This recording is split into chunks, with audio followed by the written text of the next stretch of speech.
Hey, what's up, you guys? Welcome to a brand new episode. I am celebrating my daughter's birthday today. Happy birthday, Sailor. She's 13. Oh my gosh, she's a teenager. It's insane. I don't even know. Honestly, I didn't even think about it until now. There's a couple things happening all in my brain, and another thing is the Seahawks. The Super Bowl is coming up this weekend.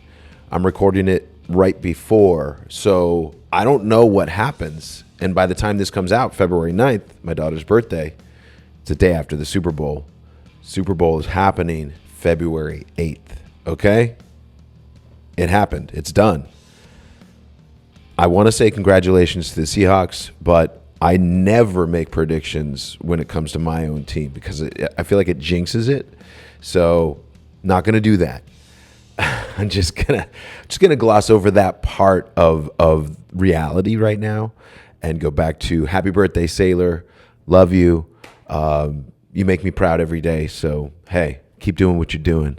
All right, we're going to do some voicemails this episode, but first, I got to let you guys know MxPx has some shows coming up. Also, our merch. We have merch at MxPx.com, and we have vinyl, sweatshirts, hoodies, all the whole 9 yards in that regard.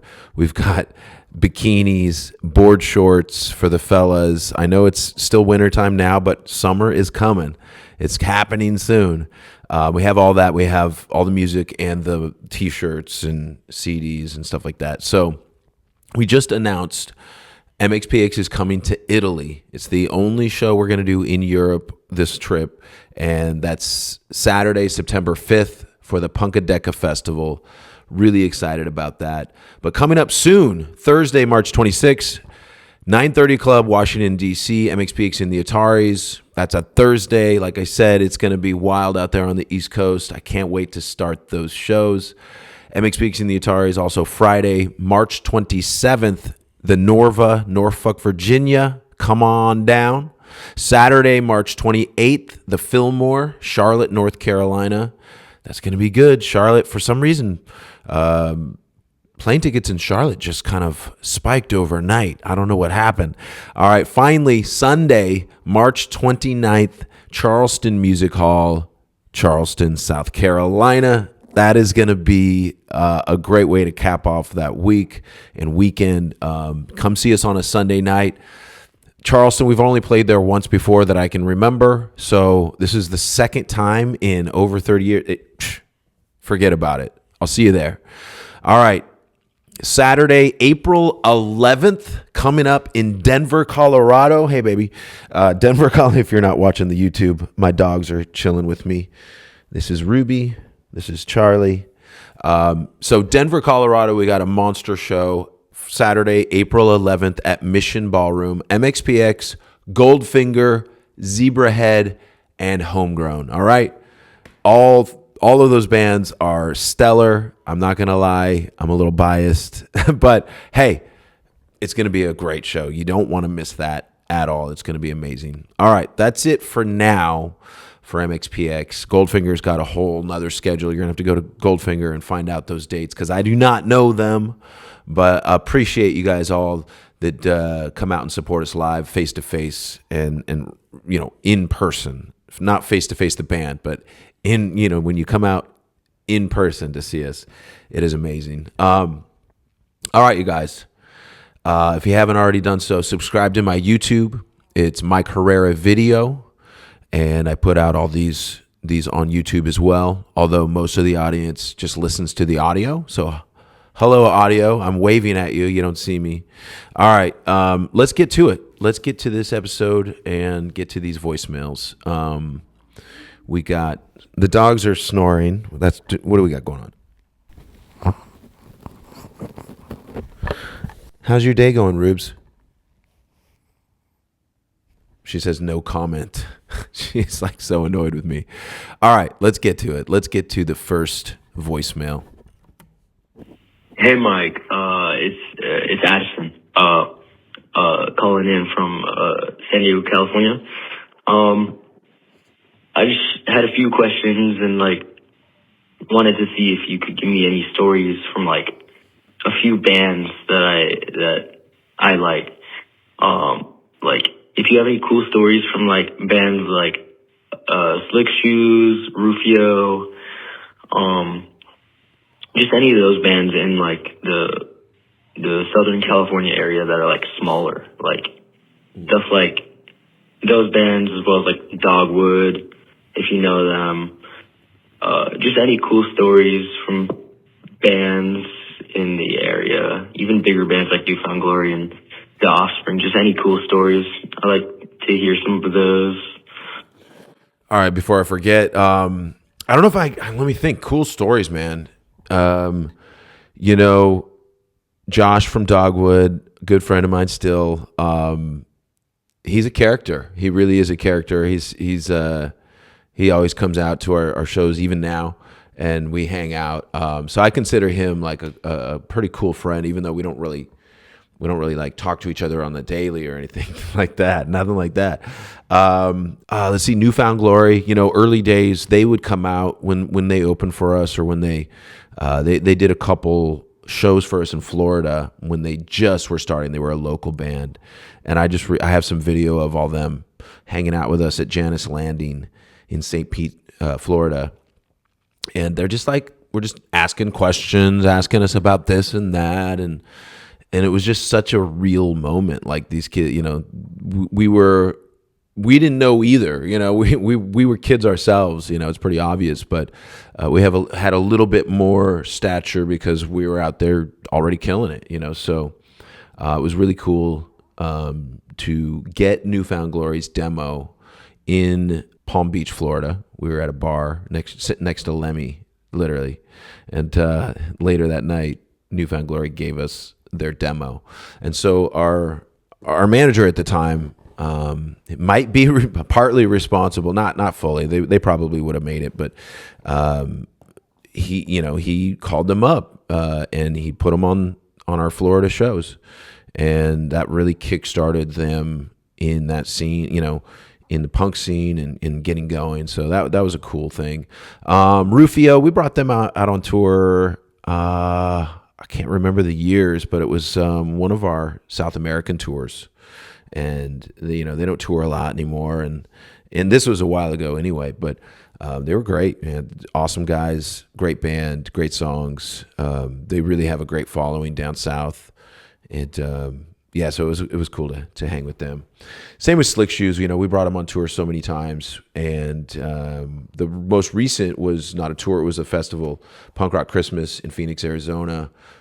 Just last year, 2025, they came and played, and they killed it. They had some issues, but they overcame those. There's always something, you know, like not every show has a technical difficulty, but you know, now and again, you know, some things happen. So I think something was going on with Jackson's guitar. His amp went out, you know, and that's a typical thing that happens in punk bands, is, you know, an amp will go out or something. So you have to figure it out while you're on stage and everybody's watching you. It's insane.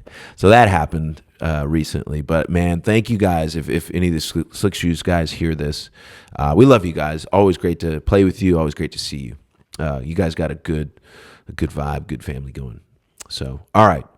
What else? Your voicemail wasn't done, so let's get to the rest. Also, I want to ask some questions about just being in a band in general. Like, because I recently started a band, and we're trying to eventually make our own music and start writing our own music. So, if you have any tips on how to get started, really, and like, because we practice once a week every Thursday. Tips for new bands starting out right now: practice. You know, are you practicing once a week with your band, but you're also writing and practicing on your own throughout the week? I think consistency and work ethic is huge, but I think, you know, going off your emotion and your energy is also huge. You know, you really, you have to have a balance of both. You know, if you have all emotion and energy, but you can't focus it and be consistent with it, then it's not really going to get you to too many places. If you have consistency with no emotion and no drive, you just have, all right, I'm doing this, but I'm not really doing this. Well, that's also not going to work. So I think you have to like meld those two together, consistency and practice and rehearsing mixed with, your drive and your energy and your creativity. Now, practicing, you should probably practice more than, like if you have a gig coming up, practice more than once a week for it. Practice 2 times that week for the gig on Friday or Saturday, right? That works. Maybe you do that and it's not too much for your other band members or whatever. But ultimately, once you get going, you don't have to practice as much. I think you should still practice constantly because you're just going to keep writing, you're going to keep creating things, you're going to keep coming up with things. And maybe as part of the time in your rehearsal session is you guys talking about plans, future plans, coming up with the ideas, coming up with, okay, who's going to do what, that all takes time to talk about too. And it helps to be face to face when you do it in person. It doesn't have to be done in person, but I just find, when you're sitting right there, you can just really get to the core of what is it that you really want. Are you really into this? You can see body language. I can tell when my guys aren't into a new song I come up with. Sometimes they are, but they're just like not into it yet. They're like confused by it or whatever. But maybe they're tired from what they did all day. You never know, right? So practicing obviously is very important. But when it comes to songwriting, you asked about songwriting. Do you write with other people? Do you write about your emotions? It depends. What's your band called? What's your band style? What do you guys sound like? Some people are, in a punk band, they're going to be more political. Some people in a punk hardcore band are going to be more positive and talking about daily struggles. And I think MxPx, maybe the reason why so many hardcore kids like MxPx is because we've always had lyrics similar to hardcore bands. I think our lyrics are pretty good. So like, not always good, but like for the most part, they're pretty good and they're real and raw sometimes, but, and at the same time, catchy. There's catchphrases, there's hooks, there's top lines, there's things that you can remember, and all my favorite songs have something like that to it as well. So I think I just I've sort of like melded that into my own psyche when it comes to songwriting.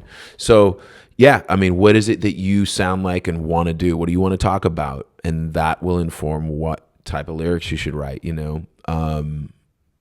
Be you, but what if it sucks? Then you should work on that, because not every lyric you write down is going to be good. And even if it's true, even if it's emotionally true and raw, it's not necessarily good. Does it roll off the tongue? Does it have a cadence to it? Does it bring you something, Ask yourself those questions, and I think you're on the right track. Aside from that, just get out there like you probably already know to do. Get out there and communicate to people. Start gaining a community and start talking to people. Don't be afraid to reach out to other band members in your scene. I never really did that when we were kind of growing up. Maybe I did and didn't realize I was doing it. But I try to do that now. Like when we did the punk rock Christmas show, since we were the headliner, I reached out to just about every single one of those artists, somebody from those bands, to talk about it and just to be like, hey, thanks for doing this, blah, blah, blah, blah, blah. And just, let them know what the plan is and let them know that we got you and we're good. Things like that go a long way, especially in your scene. If you're a local band doing your thing, be cool to everybody. Do the same thing to the promoters that, if they help you out, communicate with them, what you guys got going on, because then maybe some of their plans might work with what you got going on, your plans. We're getting into the nitty gritty on a lot of this stuff, but I think the main point is consistency, discipline mixed with emotion and energy and creativity. Put those things together, you got a recipe for success. All right. Hey, let's get to a couple other voicemails, you guys. I appreciate you. If you haven't already done so, please subscribe to the podcast, follow the podcast, whatever you're listening on. If you haven't already done so, go to my YouTube, subscribe to my YouTube, Mike Herrera Video, and you can always follow me on socials, Mike Herrera TD on Instagram and just about most of the things, and then Mike Herrera Podcast on Instagram, Mike Herrera Pod on Twitter, and we're on the Facebook private group, Mike Herrera Podcast private group. If you're on there, you can submit your YouTube video to Music Monday if you do music, or your friend does, or you want me to hear something, or you want the audience to hear something. That's the way to do it. And then if you want to call in, be part of this podcast, call in, leave me a voicemail. The number is 360-830-6660. All right, let's get to another voicemail. Hey, Mike, this is Caleb in Florida. I actually used to be a Seahawks season ticket holder back in the 2002 when then Quest Field first opened, the new stadium.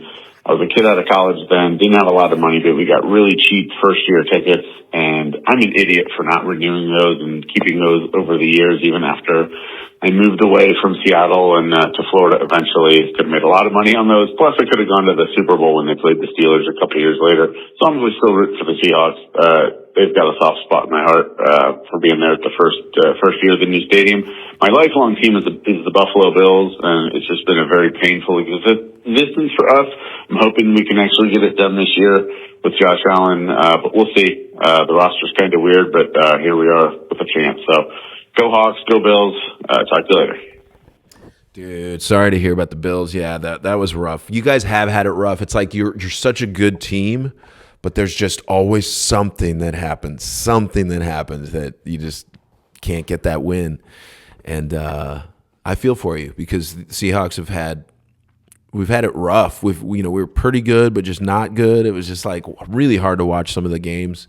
And then this year, I mean, there was a lot of close games that we did win, and then the 3 games we lost were really close. So it's the same kind of just torture watching that I'm sure that most football fans are used to feeling, now and again.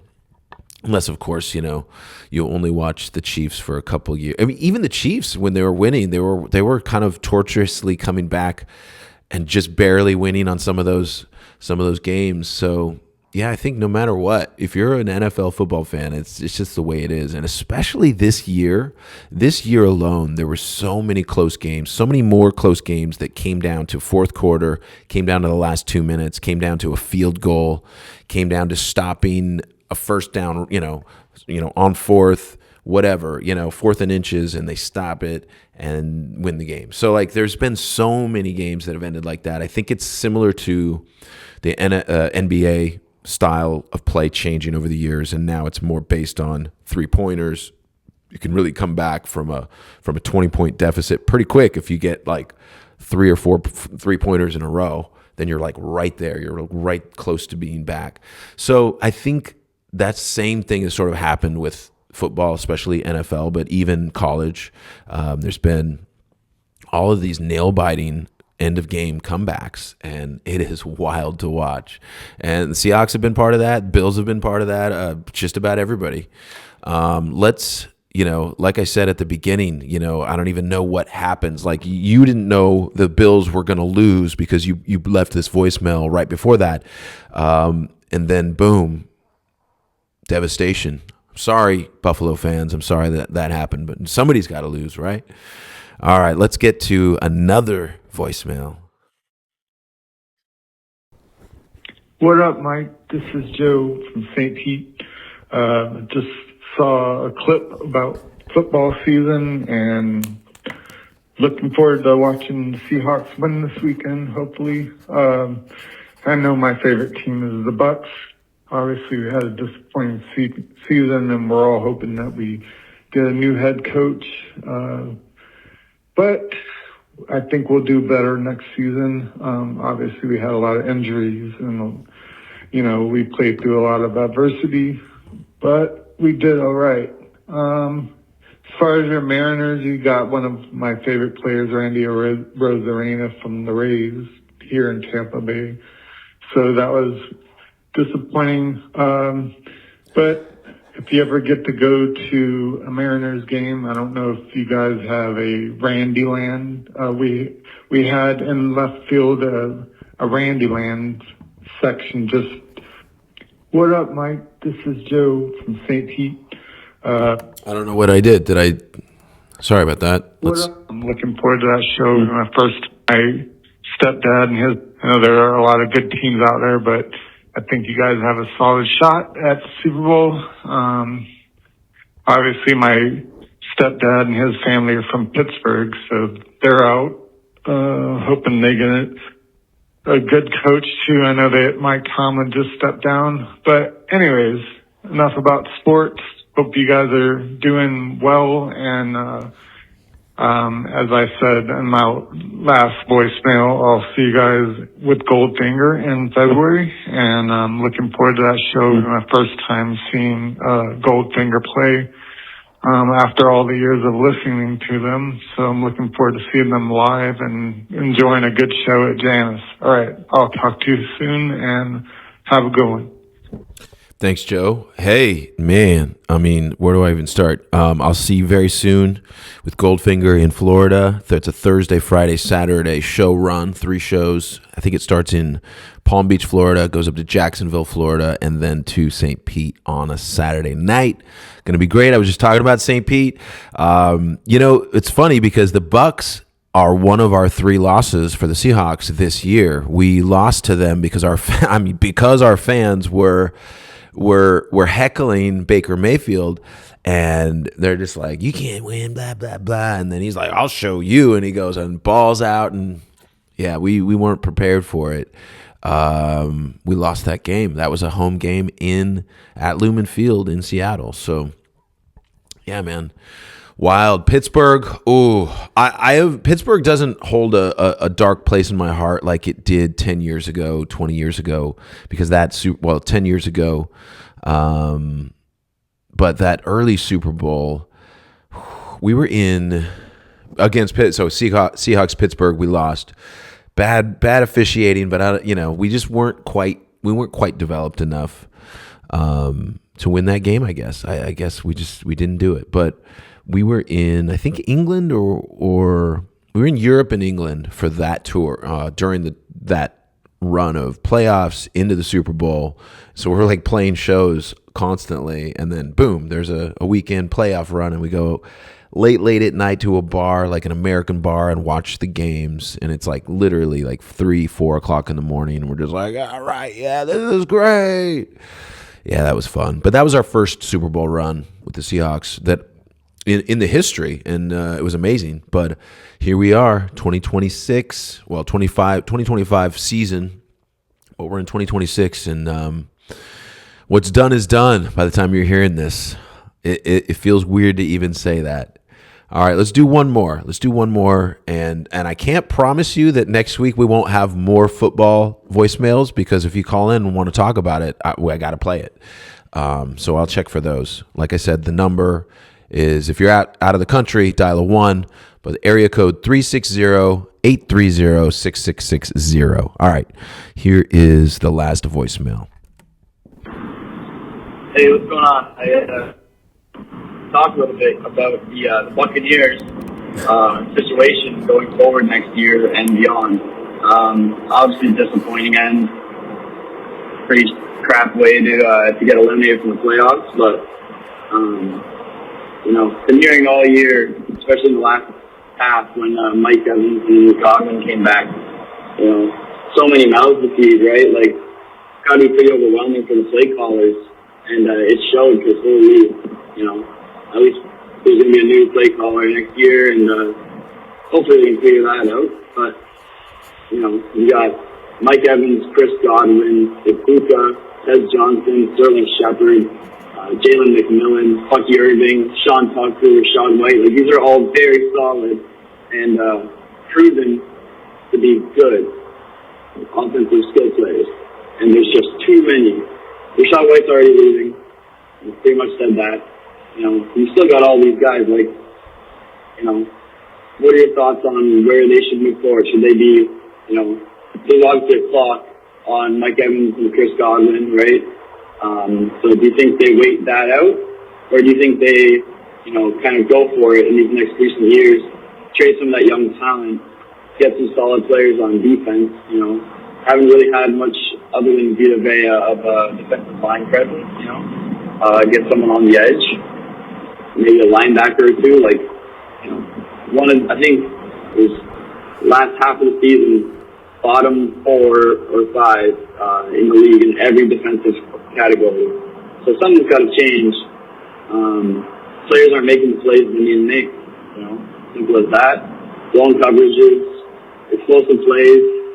Watching every game this season has been man, you think you're in the game, and then all of a sudden defense gives up, a 40-yard run or a 70-yard touchdown pass. Can't seem to get any traction. So maybe trading away a piece would be a good thing for him. But just Mike Evans and Chris Godwin retire in the next year or two, that looks like a terrible decision, right? So I want to see what you thought about that, where they might aim to go in the future. Yeah. Thanks, Ron. All right, Devin. Let's get to it. I'm going to be honest. I don't know a lot about the Buccaneers and their lineup and their decision making and their whole club. But I can tell you that the definition of insanity is doing the same thing over and over again and expecting a different result. So changes got to be made, and it sounds like I'm already on your team. Let's go. Seems like you guys got a lot of good, strong weapons on offense. I don't know how many of those people you named were receivers or whatever. I know Godwin is and Evans. But coaching is a big factor here. And just getting these guys in line. Does your QB have enough time? How's it going? How's the time in the pocket? How's the, all these questions. Probably need a new quarterback eventually, because Baker Mayfield's great. I'm a fan. I like him. I like his attitude. I like his swagger. I like when he talks. I like when he snaps back. Honestly, I was like, dude, when the Seahawks fans were heckling him, I saw that clip and I was like, what are they thinking? Dude, you do not talk shit to this guy. This guy will prove you wrong just to spite, for spite. That's somebody that's great to have on your team. He can make magic happen. But honestly, you can only do it. So I feel like I see a little bit of a Russ Wilson vibe in Baker Mayfield, even though I love Baker. What I mean by that is Russ Wilson was a great quarterback, but he just wasn't a great quarterback on enough plays. There wasn't enough plays. It was too few and far between. And because of that, eventually you just can't overcome these teams that bring these defenses, and it's insane. So that's my just blabbering about football a little bit, but to be honest, some changes need to be made. Now, what doesn't need to be a change that doesn't need to be made is our offensive coordinator for Seattle moving to the Raiders next year as head coach, of course. But Klint Kubiak, I think is his name, or something like that. He's been absolutely killing it this year, and we're not even like I said, the Super Bowl hasn't even happened, and he's taking meetings with other organizations. How is that a thing? I'm sorry, you're still working. You're still doing this. I don't care who you are, if it's my team or somebody else's team. I don't think any coach should be taking meetings if they are still in the playoffs or the Super Bowl, and it hasn't happened yet. That is ridiculous, and I just don't know why it's allowed. Why is it allowed? Probably because they're like, what can I do? They're grown men, blah, blah, blah. These people are literally making us win. We have to baby them. We have to coddle their balls because, well, what if we make them mad and they don't win us the Super Bowl? No. All right, you guys, thank you for listening. I appreciate you. That's all the football talk I can take. Go Seahawks. Much love to you all. I will see you in Florida for Goldfinger. I will see you guys on the East Coast starting in DC with MxPx and the Ataris. I will see you guys in Denver for MxPx and Goldfinger. Going to be insane. And of course, if you haven't already done so, go check out MxPx.com. I'm not sure if the new thing is out yet or is it not out yet. So if it is, MxPx.com. If it isn't, MxPx.com. Keep checking. All right. That's it. Much love to Bob McKnight for producing. I appreciate you guys. And that's it. Peace.